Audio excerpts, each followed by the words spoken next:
You ever complain when your heater breaks down in the middle of winter? Yeah, that was me last year, wrapped up in 3 blankets, looking like a sad burrito and still shivering. I thought I was living in the Ice Age. But here's the kicker: while I was crying over lukewarm tea, the Inuit were out there actually sleeping at minus 84 degrees Fahrenheit. That's minus 64 Celsius for the metric, folks. Let that sink in. My freezer. It suddenly feels like Miami compared to their backyard. Now, I don't know about you, but if I had to camp in that weather, I'd turn into a human popsicle faster than you can say brain freeze. Seriously, how do you even close your eyes at night when the air outside is cold enough to snap metal like potato chips? And yet the Inuit not only sleep through it, they sleep well. Which makes you wonder, what kind of ancient hacks do they know that we don't? Because if I tried it, they'd be scooping me out with the ice cream. So here's the million-dollar question. How on earth do you tuck yourself in when the weather outside is colder than a penguin's toenails? I mean, my idea of roughing it is forgetting to preheat the bed with an electric blanket. Out there, one mistake, and you're basically a frozen dinner waiting to be microwaved. And yet, the Inuit don't just scrape by, they sleep like champs. And the secret? It doesn't begin with some fancy gadget or hidden heater buried in the snow. Nope. It starts with something so simple you'd probably laugh at it, until you realize it works like magic. You've seen it in cartoons, maybe even built a sad little version as a kid that collapsed in 10 minutes. But the real thing, it's pure genius, a survival machine wrapped in snow. I'm talking about the igloo, the Arctic's ultimate life hack. All right, let me take you back to when I was a kid. I thought I was the next great Arctic engineer, right? I tried building a snow fort in my backyard. 10 minutes later, boom, collapsed on my head. It looked less like a fortress and more like a sad snow pancake. So when I first heard that the Inuit actually live in houses made of snow, I was like, yeah, good luck with that. But turns out their igloos make my childhood disaster look like kindergarten arts and crafts. Here's the deal, an igloo isn't just some random snow pile shaped into a dome. It's basically an architectural flex. The blocks aren't stacked willy-nilly. They're cut from hard-packed snow, arranged in this beautiful spiral curve, like a giant frozen snail shell. That shape isn't just for looks. Engineers call it a catenoid curve. Fancy word, but it basically means the thing won't cave in, even if your buddy decides to climb on top and do snow angels. And the snow they use. Not that fluffy stuff you use for snowball fights. Nope. It's dense, compact snow filled with tiny air pockets. Think of it as nature's version of bubble wrap. It traps heat like crazy. Inside an igloo with just body heat alone, the temperature can climb from Arctic apocalypse levels up to a surprisingly comfy 60 degrees Fahrenheit. That's right. No furnace, no thermostat, just you and your fellow human space heaters. Then there's the genius airflow system. The entrance tunnel sits lower than the living space, so cold air sinks and stays out of the way, while warm air floats up where people sleep. Add a tiny vent hole at the top. Boom, instant natural ventilation. It's like the igloo has built-in climate control, no subscription fee required. From the outside, it looks like a snowball. From the inside, it's basically the iPhone of the Arctic sleek minimal, and way smarter than it looks. Picture this. It's pitch black outside, the kind of dark where you can't even see your own frozen breath. You're huddled inside an igloo, and suddenly flick, a tiny flame comes to life. That's the kulic, the Inuit's all-in-one gadget nightlight stove and space heater wrapped up in one neat little stone bowl. Honestly, it's the Swiss Army knife of the Arctic minus the corkscrew. Now don't confuse it with your scented vanilla candle from Target. The kulic runs on seal fat. Yeah, I know, doesn't sound like something you'd find at Bath and Body Works, but trust me, it gets the job done. That fat burns clean and hot, producing just enough warmth to take your igloo from human freezer to cozy fridge. And bonus, you can cook your dinner on the same flame. It's like your furnace moonlighting as a chef and a night lamp. Talk about multitasking. Here's the part I love. The women of the community were masters at controlling these lamps. They had this special tool to tweak the wick, adjusting the flame like a barista frothing milk for a perfect latte. Too much flame and you're sweating in your snow house. Too little and you're back to shivering like a wet puppy. They nailed it every time. And get this, a single kulic could burn for hours on just a cup of oil. No smoke, no hassle, and way more portable than lugging around firewood. Imagine trying to drag logs across the tundra. Yeah, not happening. But a pouch of seal fat, that'll keep the light on and the chill out. Bottom line, the kulic wasn't just a lamp, it was life support with a flickering flame.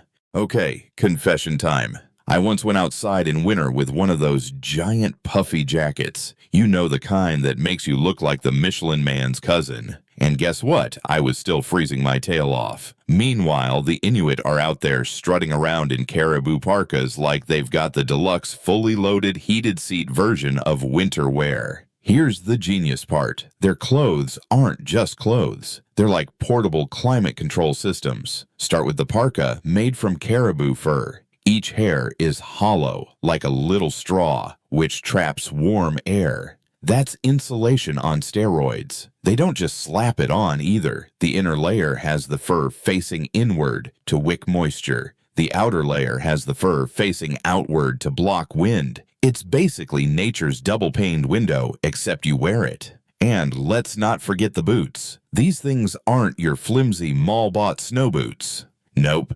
We're talking seal skin on the outside waterproof, like Gore-Tex lined with fur and sometimes stuffed with dried grass for extra insulation. That's right, grass. Turns out Mother Nature invented thermal socks way before Amazon did. Then you've got the anorak hood. Picture this, a fur-lined hood with a big ruff around the edge. Looks fancy. But it's not for Fashion Week. It creates a bubble of warm air around your face so you don't feel like you're inhaling ice cubes every time you breathe. The best part, it's all adjustable. Too hot, loosen a layer. Too cold, tighten it up. It's literally like walking around with your own thermostat. Me, I'm out here fumbling with zippers on my jacket. They've been rocking the Arctic version of a smart home outfit for centuries. Here's the part that blew my mind. Imagine going to bed in a house made of snow. Sounds cozy, right? Yeah, no. That's like trying to nap inside your freezer. But the Inuit had a hack that puts my electric heating pad to shame hot rocks. Here's how it works. They'd heat up stones in the fire until they were sizzling hot, then carefully wrap them in thick furs. Those bundles went straight into the sleeping area tucked where your feet or core would be. Boom, instant natural hot water bottle, no plug required. It's basically like someone slipping a tiny fireplace under your blanket. And it wasn't just about comfort. The heat from those rocks would melt a thin layer of snow inside the igloo. Then as the temperature dropped, that water refroze into a thin sheet of ice. Sounds bad, right? Nope. That ice actually made the igloo stronger, like the house was giving itself a nightly renovation. Talk about multitasking architecture. I tried something similar once as a kid, heated up some random rocks in a campfire, dropped them into my fort, and ended up with a soggy mess that looked more like a failed science experiment. Meanwhile, the Inuit had been perfecting this trick for centuries, turning their beds into the Arctic equivalent of a 5-star spa.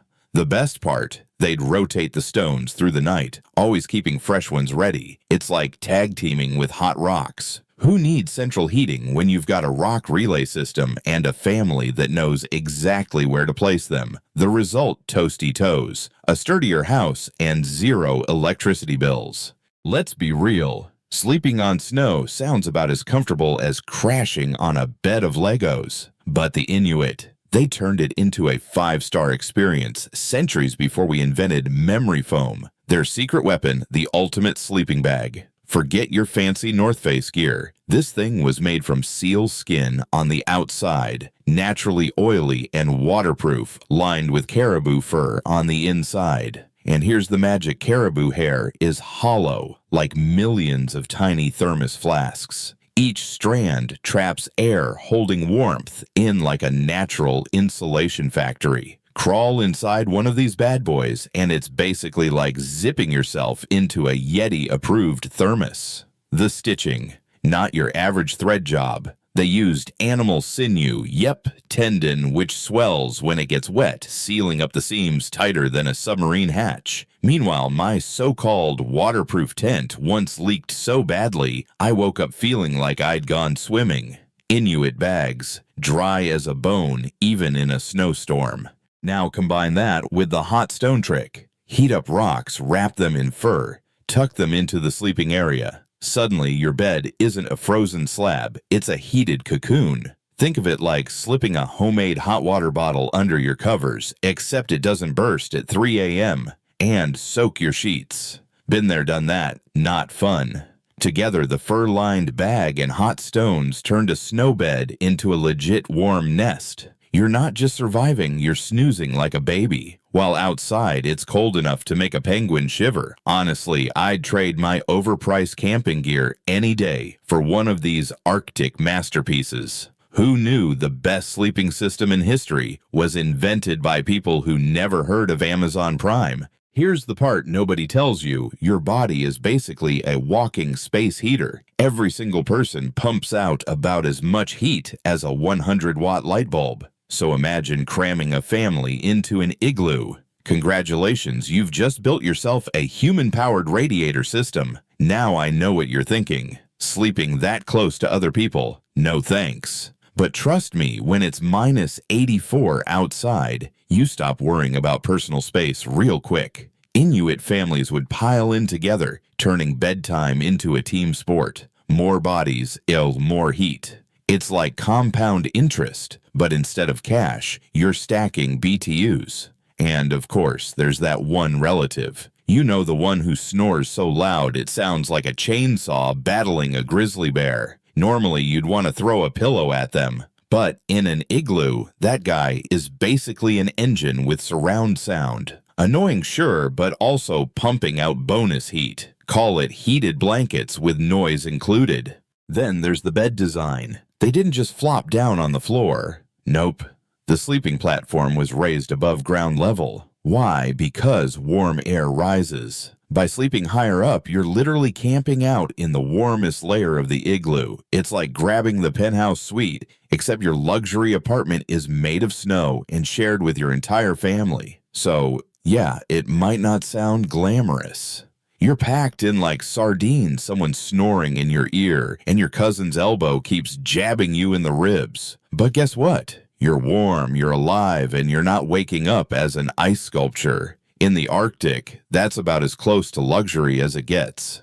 Here's a little life lesson from the Arctic. Even the way you breathe can make or break your night. If you just mouth breathe in minus 84, congratulations, you've basically turned your lungs into an ice cube tray. That's why the Inuit mastered nose breathing. Your nose warms the air like a built-in preheater, cranking up the temperature before it hits your lungs. It's like running your breath through a dryer's warm cycle instead of swallowing ice shards. And they don't pant like a dog chasing a mailman. Slow, deep breaths. Each inhale is measured, each exhale is steady. Why? Because quick, shallow breaths burn energy and dump heat faster than a smartphone battery in winter. Controlled breathing keeps you warmer, calmer, and less likely to wake up feeling like a frozen popsicle. But breathing's only half the trick. The other half, dinner. Forget your kale salads and protein shakes.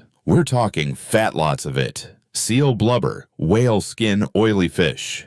To modern diets, that sounds like a cardiologist's nightmare. But in the Arctic, it's rocket fuel. Eat a big, fat, heavy meal before bed, and your body turns into a slow-burning furnace. Think of it as charging your biological power bank. By midnight, you're not running on empty, you're running on seal steak. Honestly, it's genius. While I'm lying in bed after a late-night pizza, feeling like I swallowed a brick, the Inuit are strategically eating blubber to stay alive. Their dinner is literally a survival battery pack, keeping their internal heater humming till morning. So, next time you complain about heavy food before bed, Remember sometimes that full belly is the only thing standing between you and becoming tomorrow's human popsicle.